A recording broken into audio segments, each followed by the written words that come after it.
Bonjour, eh bien je suis contente de vous retrouver ce dimanche. On va faire un petit bloc qui franchement n'a aucune... qui est vraiment pas compliqué techniquement, qui est tout bête, mais qui fait un super effet et que moi j'aime beaucoup.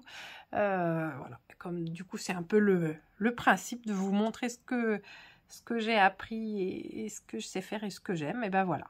Donc vous prenez un carré de fond, vous pouvez le couper exactement à la bonne taille, à 15 par 15 cette fois-ci, et dans vos autres tissus, vous allez couper plein de ronds.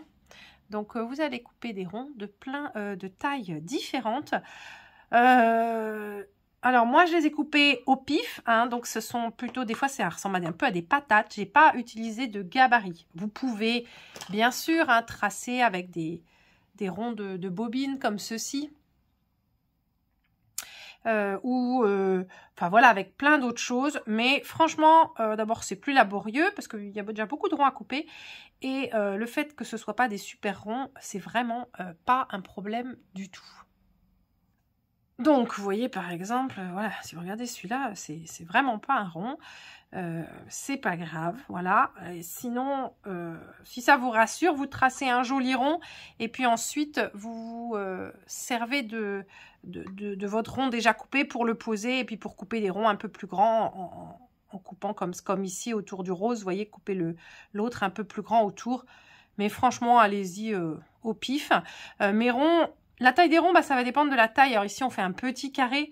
Donc forcément, je ne vais pas faire des trop grands ronds. Les miens, les plus grands doivent faire entre 4-5 cm. Mais je vous dis, je les ai vraiment fait au pif. Et puis les petits, ils font à peu près, si vous regardez ici, à peu près 1 cm de diamètre. L'important, c'est d'avoir plusieurs tailles. Pourquoi? Parce qu'on va superposer nos ronds pour faire des fleurs, des cocardes. Vous appelez ça comme vous voulez. Moi, j'ai déjà un peu avancé, hein. Voilà, j'ai déjà un peu avancé mon travail.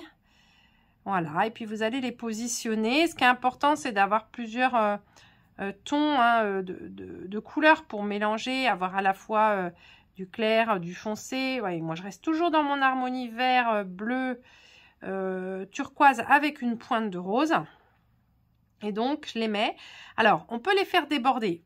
Ça dépend de ce qu'on veut faire. Ici, on est exactement... Enfin, voilà, ici, on fait un bloc. Donc, si je le laisse déborder... et ben, soit je vais le piquer, soit après, quand je vais coudre, parce qu'en fait, on va juste les coudre au centre. Et donc, du coup, je pourrais finalement assembler mon bloc tout en laissant ça déborder, ou alors je le prends dans la couture. Donc, au choix, et surtout en fonction de ce que vous voulez en faire plus tard. Enfin, là, on est sur un exercice, donc voilà. Je les mets plutôt de manière en cercle concentrique, moi, mais on pourrait peut-être les mettre en décalé. Je trouve que j'aime bien l'esprit un peu cocarde. Et puis j'essaye surtout d'en placer le plus possible, de les serrer. Voilà, on peut adapter la taille. Quand on a un petit trou, on en met plus petit. J'en superpose. Là, il y en a 4. Là, il y en a que 2, mais je peux peut-être en rajouter un autre. Celui-là, ça vaut pas trop le coup. C'est vraiment bien qu'il y ait une vraie différence, quoi. Sinon, bon. Voilà. Je peux mettre celui-là aussi. Là, j'en ai un autre. Donc, moi, j'ai préparé ça. Donc, forcément, ça va être moins long. Hein. Ça paraît rapide quand moi, je le fais. Mais vous allez voir que, voilà, il y a un petit peu de travail pour tout découper. Mais je vous laisse faire. Hein, c'est bien aussi. Peut-être que non. J'essaye de ne pas mettre trop de couleurs identiques côte à côte. Alors, vous avez le choix. Vous pouvez tout recouvrir ou vous pouvez n'en mettre que sur une partie. Moi, j'aime bien le côté, comment dire, accumulation. C'est ce que j'aime bien dans ce style-là. Donc, je pense que je vais tout remplir. Hop, lui. Au centre. Non, je vais le mettre un plus petit peut-être.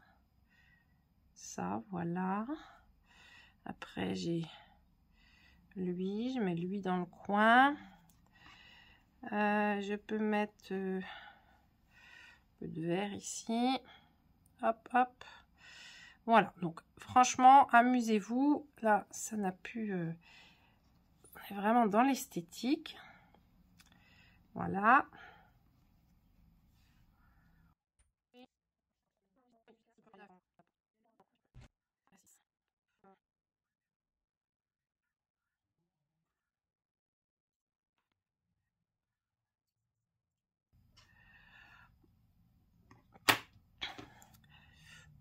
Et bien voilà, je trouve que c'est plutôt pas mal. Je vais le laisser comme ça.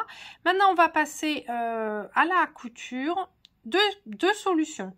Vous pouvez prendre un fil, un coton perlé comme ça, un peu épais, et puis vous faites au centre. Alors, moi, je fais une petite croix, mais vous pouvez faire, par exemple, des points de nœud, enfin, vous amuser si vous aimez broder.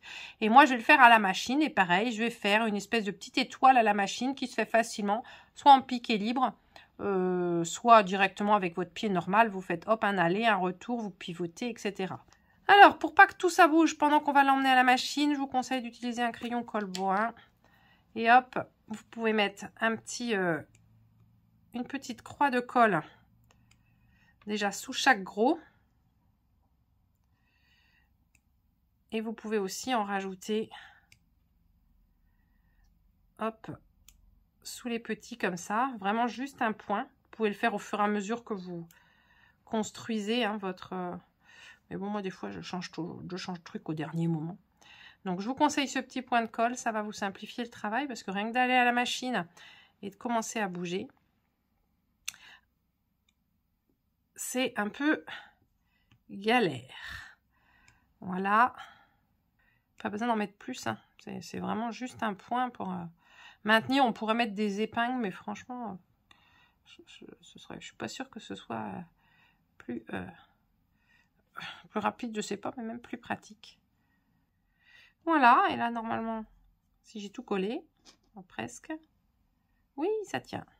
Donc, on passe à la machine. Je vais faire juste une petite croix. Je peux aussi m'amuser, même en faisant mes petites croix, utiliser plusieurs fils fantaisie, plusieurs fils de couture différents pour donner de la texture. Et je peux aussi utiliser un fil multicolore.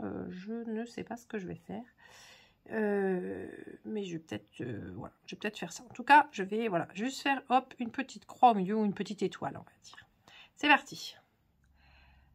Voici, et notre bloc est fini. Donc vous voyez que c'était un bloc ultra simple.